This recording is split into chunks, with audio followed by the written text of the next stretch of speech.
Hey, what's up, y'all? So today we're going into talking about the Buffalo Bills in this next installment of who the Cowboys beat next. But looking at the Bills, I think we got a pretty good shot at them, man. Naturally as the season predictions kind of weigh out, the schedules and all that come out. You have certain situations, man. I think when you have contenders on the list, you automatically want to knock that as an L to the Cowboys.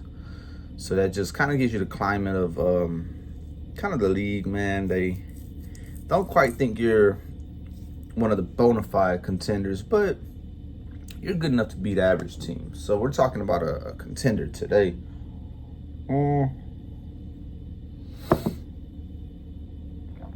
Thinking back on the schedule, you don't play too many people who finished that much better than you. I mean, you play the Niners, you play the Eagles.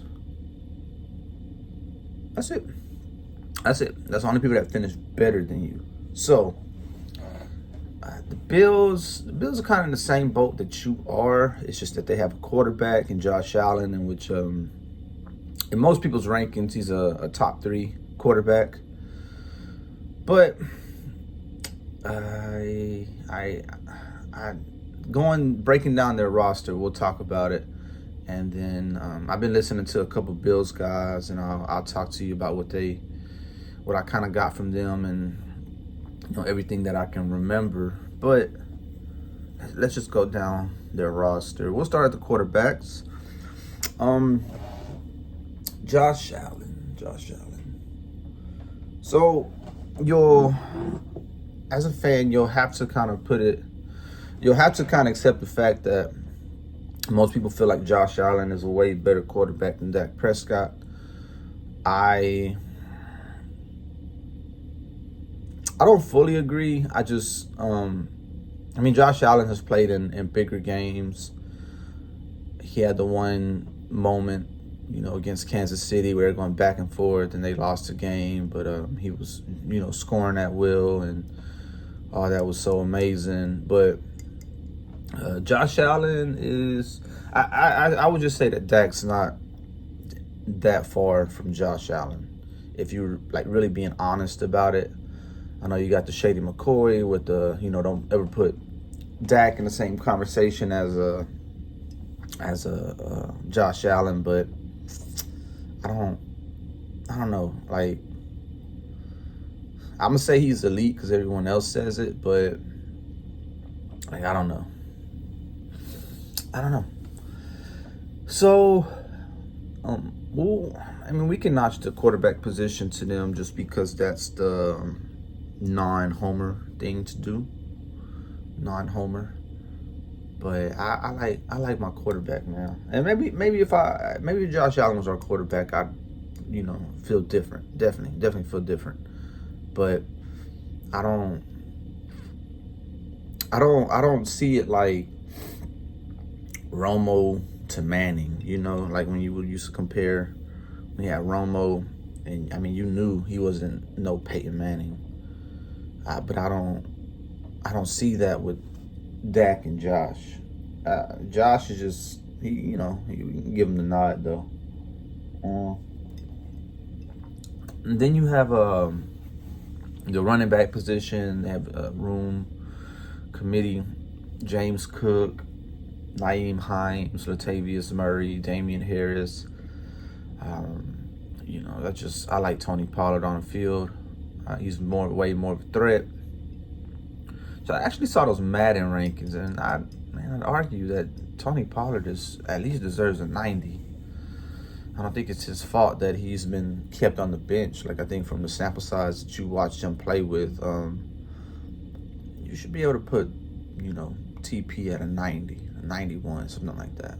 But hey, man, it's about production, man. It's about production. There's no context ever given in any situation, so you got to produce despite the context. Wide receiver, I think we're pretty good. Stephen Diggs, Gabe Davis, Khalil Shakir, I think if you had to, they have a whole bunch of depth, but I won't get into those guys. Trent Sherfield, maybe I remember him a little bit. Wide receiver, I think we're deeper.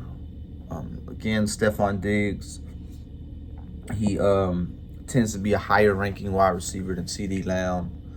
Gabe Davis, listening to Buffalo podcast guys, they're not as fond of Gabe Davis as everyone else.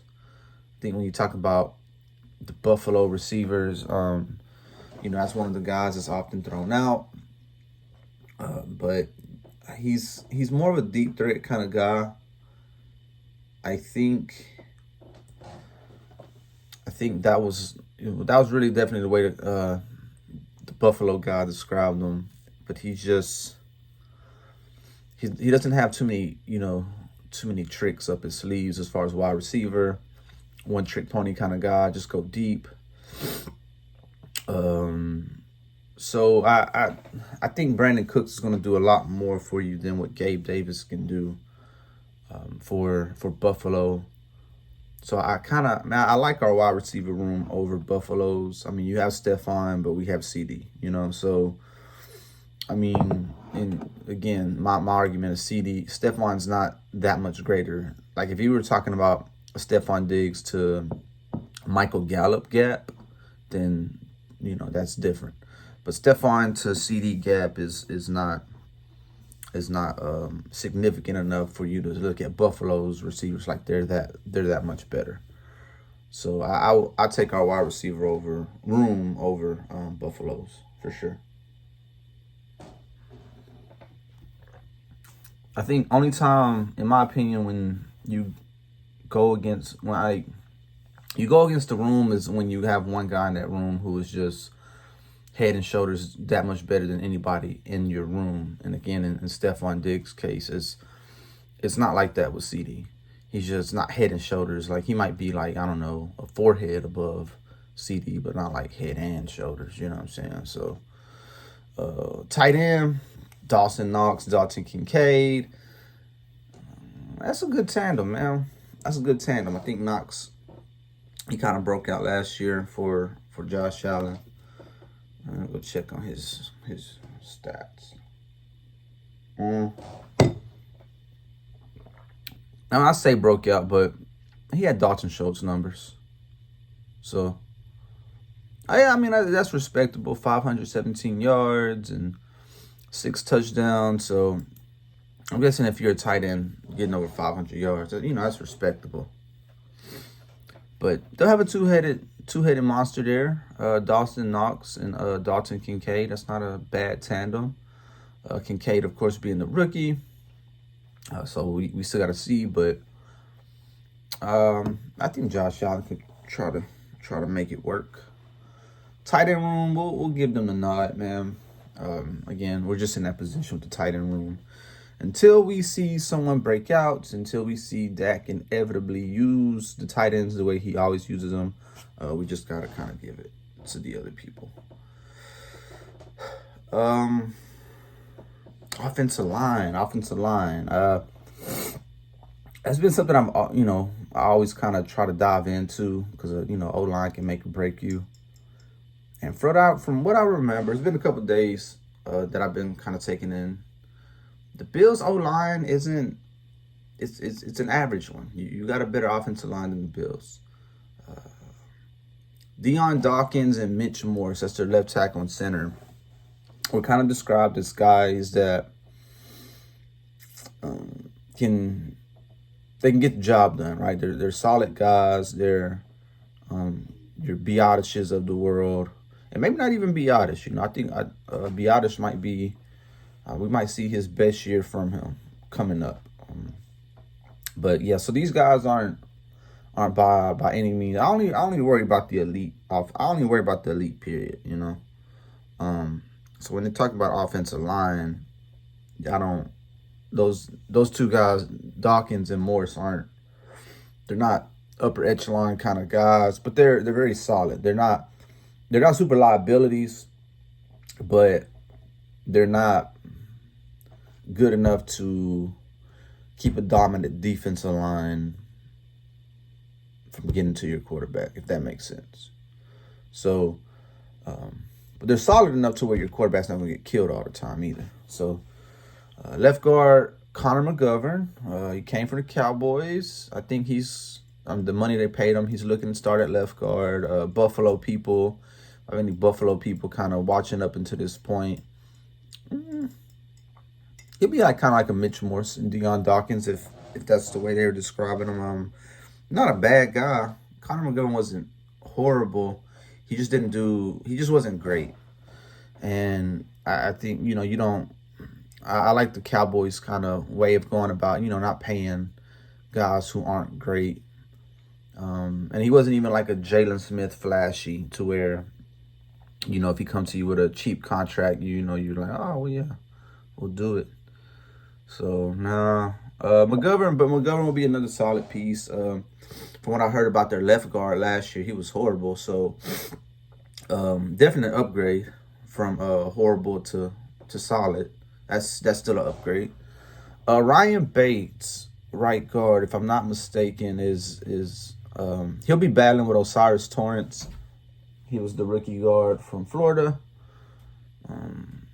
Again, so that we'll see how that battle kind of pans out. If you're Buffalo, you want Torrance to beat Bates because, again, Bates is, from what I heard, he's pretty average. Maybe a little bit under like the Mitch Morrison, Deion Dawkins guy, average guy. So that's never what you want moving forward with your offensive line. I think average and sometimes being a solid guy it could wreck games for you, especially if you have like elite defensive linemen coming in, right? So I feel good about our D line's matchup against our O line. I'll take our O line over theirs any day. But I think our defensive line can take advantage of them. Spencer Brown, the right tackle. Again, from the guy that I was listening to, you described him as kind of sounds like a Terrence Steele kind of prospect. Just a guy you're just waiting to break out to be just consistently dominant. So they're just kind of still waiting on Spencer Brown. I wonder how old he is.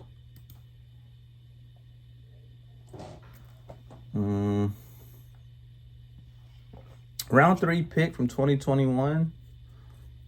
All right, so that's just how those guys are. Second round, third, fourth round picks, anything below that. Those are the guys that can just come out of nowhere, surprise you, and just be a pleasant surprise, right? And not only just be a solid guy for you, but have flashes of dominance or just very comparable, but competent kind of talent. So Spencer Brown, he might be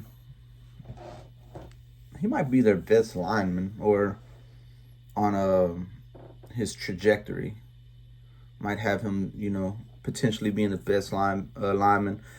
They signed guys. They have guys like Brandon Shell. Talked about guys like Quessenberry. Just a whole bunch of backups that you have a lot of competition on that line, and it's not elite competition. So you're just hoping that somebody, the best man kind of wins, kind of thing on that O-line. So again, Bills have a pretty average offensive line. It's nothing real great about it, nothing real proven about it, no elite guys on there.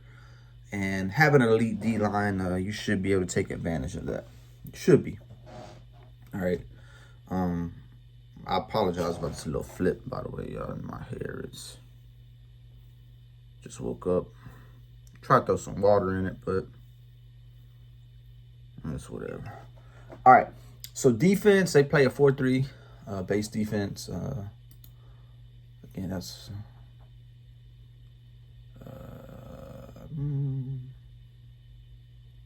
Kim Dorsey, the OC.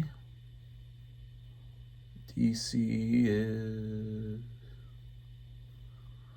Oh, they had a DC. DC listed. I forget who their DC is. Whatever. All right.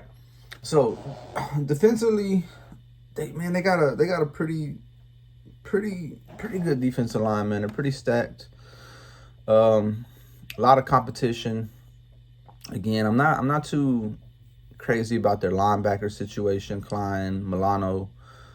Milano, let's see what he did last year. He's a name. I definitely recognize the name, but 99 total tackles, 3 interceptions, so that's good. 1.5 sacks. So 3 interceptions are good. Milano, maybe he's like more of a coverage kind of guy, but the tackles are decent. It's nothing that. So solid at best. I like our linebacker core a little bit better than theirs. I think you just have more potential with Damone Clark, and LVE can kind of play on that Matt Milano level. So AJ Klein is a journeyman. Dorian Williams, I think was a name that I heard mentioned. Is he a young guy, rookie? Yeah. So we'll see. Buffalo's definitely trying to get better at that linebacking position. Secondary is great. You got Jordan Poyer, Micah Hyde, Taylor Rapp.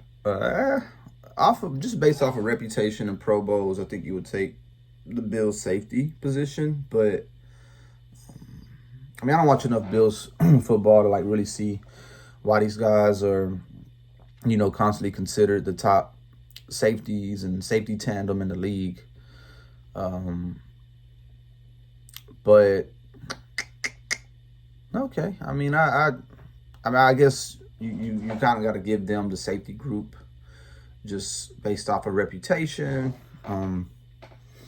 But again, I don't think our safety group is that far behind to where it'd be just a total I won't say mismatch because they don't play each other, but your safeties will still be, pretty good. So you could they can have that one. Cornerback position, we have the better corners. They have Tre'Davious White, of course. I think he may be coming off of an injury, if I'm not mistaken. Mm-hmm.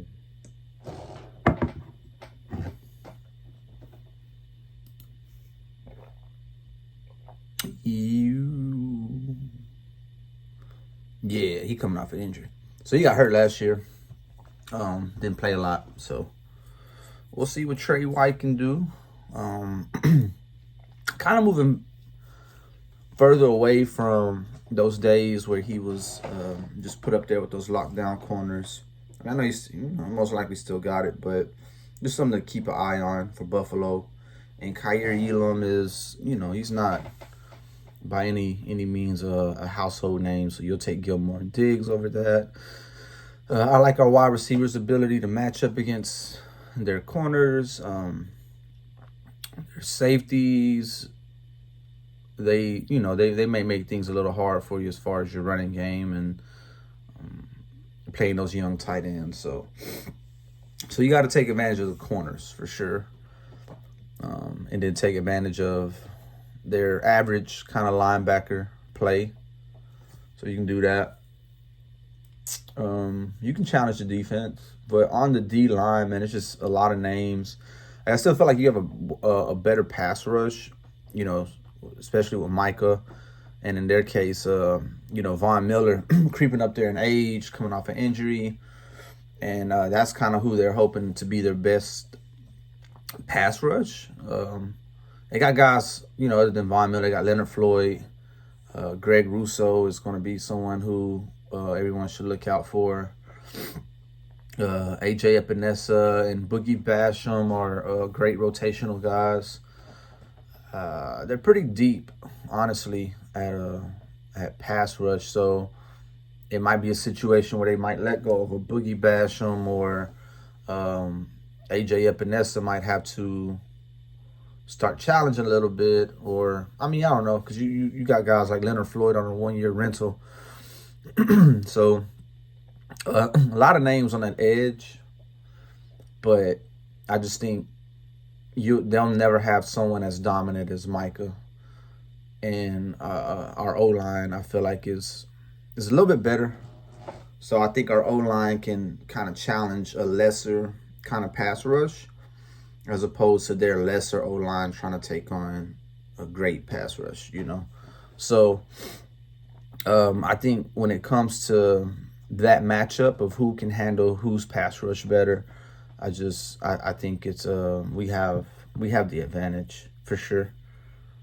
And I think our corners can deal with their receivers a little bit more. So when you talk about the passing game, I think we have more of an advantage going against the run. They got a stout middle with Ed Oliver, Daquan Jones, Jordan Phillips, Puna Ford. Jordan Phillips, I think, he comes from Oklahoma. There must be another Jordan Phillips I'm thinking about. Okay, so yeah, he was a guy drafted from Miami. Probably just didn't. He's been around, but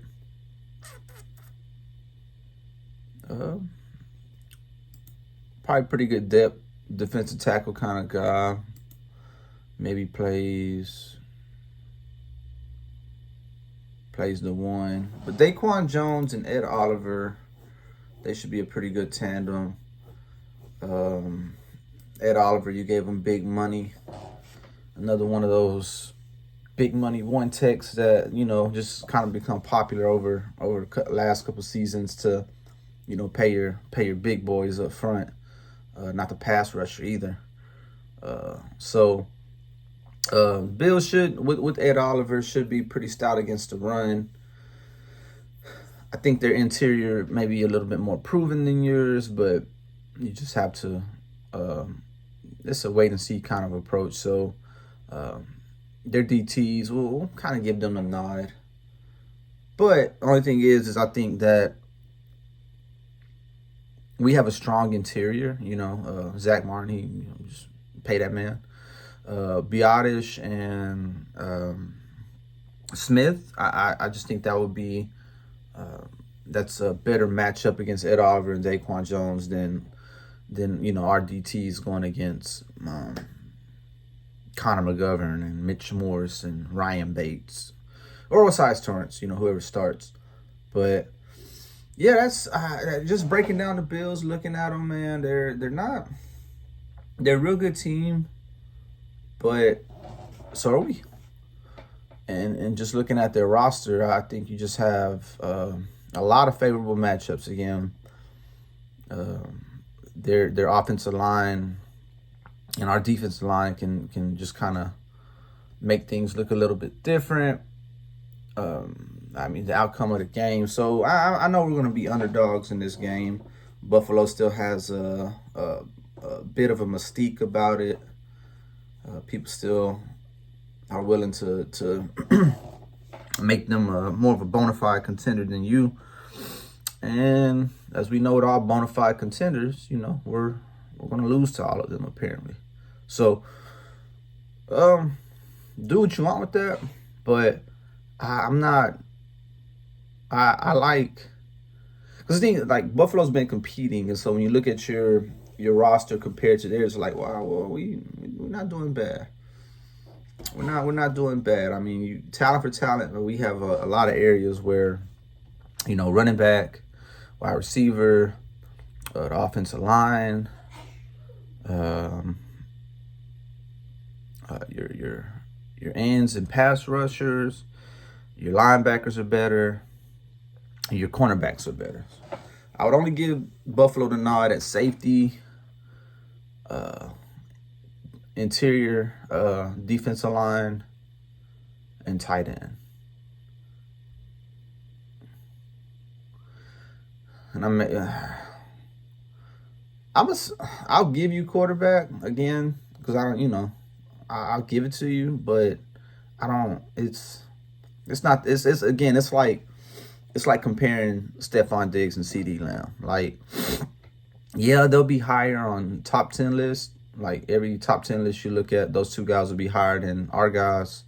But when you look at the rest of the team and you factor that in, I don't think that little bit of a difference that makes Stephon and Josh top 5 guys and makes CD and Dak bottom 10 guys. That's still, they're right there. They're still around the same echelon. So, I mean, when you have such gaps on the offensive line, Ryan Bates compared to Zach Martin, Mitch Morse compared to Tyler Biadasz, Spencer Brown and well, I mean, not maybe Spencer Brown's kind of the same as Terrence Hill, as I said, but Deion Dawkins and Mitch Morse, going against Biadasz and Tyron Smith. I mean, Tyron's getting old, but I mean, Deion Dawkins could only hope to be as talented as old Tyron Smith. Defensive line, I mean, I take Lawrence and Micah over Miller and Russo. We have depth, Ed Oliver, yeah, but Mozzie, he's a young guy. We'll see. I like Leighton and Damone over Klein and Milano. I'll take our whole secondary, even if their safeties are Jordan Poyer and Micah Hyde. You still got Gilmore and Diggs over White and Elam. So it'll be a tough matchup. This is one of the teams that has a little bit more positional groups that they might have a little bit better of a group than you here and there, but I think you got a good shot against Buffalo. I think you're stronger than them in the trenches. So again, if the D-line takes over their O-line, and if your O-line can hold up their D-line, I think you have a pretty good shot at this game. So with that being said, that's my time, y'all. Happy to put out Buffalo. That means I only have 2 more teams, and from there we can just kind of talk about just the daily things going on in Cowboys world. Apologize about being so spread out between dropping the videos. Definitely want to get like my guys and just kind of drop them every day. I know that's what it takes, honestly, is to just keep dropping. And I don't really do this for any hopes or any I don't have like an outcome or any goals, so to say. I like talking Cowboys football, y'all, and I have stuff in my mind, and there's certain things that I wish would be covered, but sometimes it doesn't. And so that's what I want to try to do. I want to try to look for the things that aren't being covered and just kind of put it out. And like right now, I don't see a lot of coverage of comparing your team to their team kind of thing, because it's so early in the off season. But we'll do it again later too. Just right now, I just think it's good to just as we're in the Twitter streets or the YouTube streets, and we're talking to other fan bases, I hope a video like this could help you just be able to talk it out with somebody, and you can know something about their team before we play the whole "is my quarterback better than your quarterback" thing. Again, in this case, Josh Allen is rated higher than Dak in any quarterback ranking list that you'll see out there. But if you break down the whole team, you'll see, why top-rated quarterbacks get beat sometimes, okay? Because it's just the matchups everywhere else. All right, so that's been the video. Next, we'll go into Miami, and then finally we'll have the Lions. Beat the Lions last year. Miami, we'll see what kind of shape Tua was in by the end of that, in the year. But we'll see. All right. So, but yeah, that's all I have for y'all today. If I had anything else in my mind, not really. Zach Martin's going to sign. People still hate that. That's cool. Not much more. So, we'll come back with Miami, y'all, and we'll talk to y'all later.